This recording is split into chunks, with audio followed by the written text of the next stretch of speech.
Although many people consider the life of a footballer to be a fairy tale, it doesn't negate the fact that it is unpredictable, and everyone has ups and downs along the way. Someone manages to reach their full potential and have a successful career. Someone wastes their best years partying but not working on himself. And someone else is the least lucky, and their own health takes a heavy toll on them. It's all the same in the careers of football players. And if, in the case of wasting time on partying, the responsibility lies first and foremost with the man himself, then the situation with injuries is completely different, and no one is safe from it. And every time I look at players whose careers are derailed by injuries, I feel hurt, and there are a lot of them. So here are the top 10 players whose careers have been derailed by injuries. Don't forget to subscribe, like and leave a 4-word comment. Here we go. 10th place, Eden Hazard. Eden Hazard was, and perhaps still is, believed to be a successful footballer. In his prime, he really shone for Chelsea.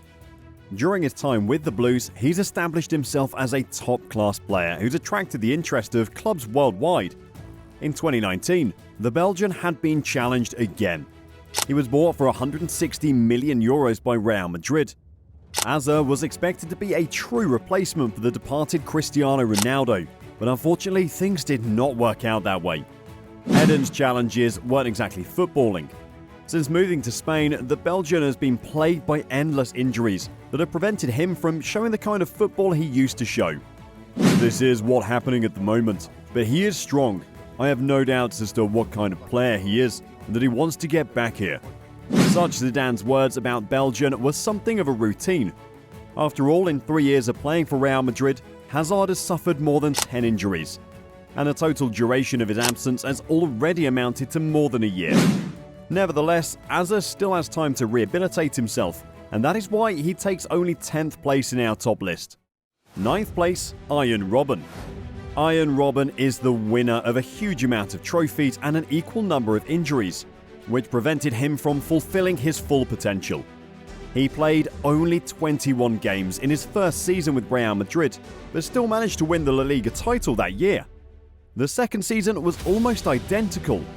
His excellent game, thanks to which he's repeatedly won individual awards, was followed by injuries, forcing Arjen to miss important matches. In total, he missed around 1,507 days due to injuries. But Robben had one big advantage, which each time allowed him to return to football and show great football. It was his family, and in particular his wife, who went all the way with him. And overall, Arjen Robben had a decent career, which is why we only put him in 9th place. 8th place, Ronaldo. The phenomenon is a true legend, and one of the most iconic footballers in history. He played at the level that the best clubs in the world were willing to shell out huge sums of money for him. That is how he broke the transfer record twice. First, by going to Barcelona for €15 million, and then to Inter for the then unbelievable amount of €25 million. It would take a whole video to list all the players' accolades, and if his health problems had passed him by, maybe even 2 videos. But unfortunately, we have what we have. Injuries have been a real part of the Brazilian's career. The first problem started back in PSV, when he injured his hamstring ligament. An operation was required and the rehabilitation period amounted to 4 months. In many respects, it was the injury that caused all the further problems. At some point in his career, the phenomenon hit a real black streak. He had to play with injections to numb the pain, and the surgery could have put a damper on his career. After all, he had been warned that with any outcome of the surgery, his knee would not be the same. Still, he agreed to it, and the main factor in his comeback was the birth of a child.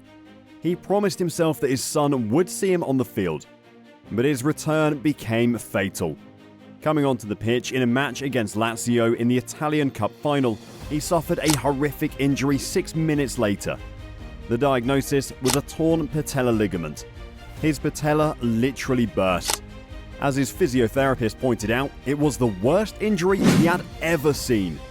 In total, it took Ronaldo a year and a half to rehabilitate. Further, the Brazilian faced regular injuries throughout his career, which certainly prevented him from fully developing and removing any doubts about whether he deserved to be called the best in history. And that was exactly the kind of potential the phenomenon had. Number 7, Matthias Sammer.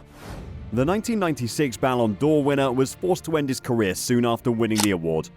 It was all due to a knee injury that plagued him terribly throughout the season. During surgery on his knee, he developed an infection which had a very negative impact on his recovery. This made it difficult for Matthias Sammer to return to football, and he decided to retire. Although he later said he would have likely played for at least another 5 years. Although he retired from football at the age of just 30. The German has won plenty of awards during his career and therefore occupies only the 7th position in our list. 6th place, Marco Reus. For many people, Marco Reus is the first name that comes to mind when they talk about injuries. After all, Marco's an incredibly cool footballer, but very unlucky. He's missed the most important international tournaments in recent years because of injuries. His injury spell began with a friendly game against Armenia, just 6 days before the start of the 2014 World Cup. The Germans won that game without any problems, but nobody could rejoice. On 44th minute, Marco clashed with Armenian national player Yedigarian. As a result, twisted his leg and couldn't leave the field by himself. After the match, Reus was examined and the whole of Germany got terrible news. Marco Reus won't play in the World Cup. What a disappointment it was. The medical verdict was as follows: a partial tear of the ligament connecting the tibia and fibula. Subsequently, Marco suffered new injuries permanently and missed more than 150 matches. He was once one of Germany's most promising players, and many predicted he would soon win the Ballon d'Or. Although Marco Reus has not broken down under the weight of endless injuries, he failed to achieve even half of his potential. Therefore, he justly occupies 6th place. 5th place, Vincent Kompany. Vincent Kompany spent almost the entire bulk of his career at Manchester City, and to his great disappointment, he only managed to play and shine for the club for half of the time he was there. The second half was filled with an endless series of injuries and recoveries. Twice the best footballer in Belgium at a very young age, with hopes of being one of the best in the world, he was held hostage by his injuries. Kompany was injured several times a year. This was often followed by a long period of absence. In total, Vincent suffered 31 injuries, causing him to miss over 170 games. Now, the Belgian has started his career as a coach and his current team is Burnley. Happy I am to be part of this place, to get the chance, to get the privilege to, work with you guys and, work with... Let's hope that things work out for Kompany and health problems will never bother him again. 4th place, Jack Wilshere. Jack Wilshere was already shining at the highest level at the age of 18, playing alongside the stars like Song and Fabregas. Wilshere's career can clearly be divided into periods before and after. The only pity is that the before is very short. He had literally one spectacular season, during which he became England's best young player.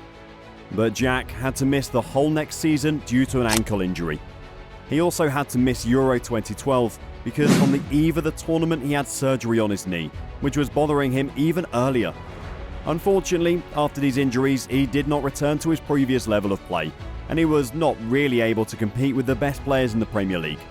Many are convinced that Jack is a one-season player who was subsequently simply covered up by injuries. But we do not agree with that, and believe that with correction of his style of play and competent distribution of loads, the Englishman could show a high level of the game for many seasons, and maybe he would have entered the list of modern football elite. But unfortunately, Jack Wilshere is another talent who was blighted by injuries. 3rd place, Neymar. Neymar is probably one of the most talented footballers in history, if not the most. From an early age, his potential was unbelievable. He was showing truly amazing performance at a very young age. He was predicted to win multiple Ballon d'Ors and was seen as the man to make the Brazilian national team great again. He will become the best player in the world, only if he comes to Europe.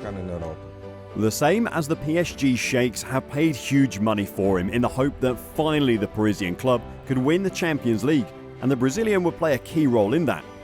But unfortunately, none of the bets played out. Neymar is incredibly talented, but very controversial. He's regularly haunted by scandals and increased media attention, but with equal frequency, he also faces injuries, which have played a huge part in Neymar's potential never being fully revealed. The Brazilian gets injured on a regular basis. At the 2014 World Cup, he suffered a spinal injury in the quarter-final and was unable to continue the tournament and help his national team. For the 2018 World Cup, he was in terrible shape just because of a recent injury. And regular Champions League games not only prevent Neymar from demonstrating his high-quality game, but deprives the team of one of its leaders.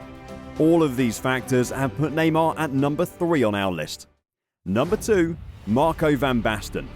Marco van Basten's retirement from football is a very dramatic story. Despite his relatively short career, he managed to leave a huge legacy. He was playing with great players, both on his team and the opposition, but he wasn't at all afraid. He wanted the ball, he ran around, he dribbled, he took shots. Straight away, I saw this was a real talent. His game amazed millions, and his boundless talent could have taken him to the very top of football Olympus. Unfortunately, the Dutchman has been haunted by injuries. Van Basten's weakest point was his ankle, namely the ankle joint. Because of this, since 14 years, doctors predicted Marco to finish his football career. But he didn't stop, and he continued to play till he was 30. But after surgery, Marco was just unable to continue his career. If medicine had been more advanced back then, fans would have been able to watch him play for many years. But unfortunately, Marco van Basten is on the second line of our top list. First place, Abu Diaby. First place takes the man who can be associated with the word injury. A footballer who's missed more than 1,700 days due to injuries. And surely by now, many have guessed it's Abu Diaby. In Arsenal's recent history, rising stars are a real curse. After all, they spend more time on sick leave than on the pitch, and Abu Diaby was no exception in his time. Arsenal have frankly been suffering for 10 years with the once very promising player. And the initial reason for that was the match against Sunderland, in which Abu Diaby suffered a serious injury after a terrible tackle by Dan Smith. Subsequently, he had undergone 3 operations and he could return to training only 6 months later. Since then, Abu started to get injured regularly, and despite Arsene Wenger's faith, was essentially a real abuser for Arsenal. That's how his entire career has gone, in endless injuries and hopes of a comeback. But unfortunately, the miracle didn't happen. So there you have it, 10 players whose careers have been derailed by injuries. Maybe you have some ideas for videos on more positive topics. Be sure to share them in the comments.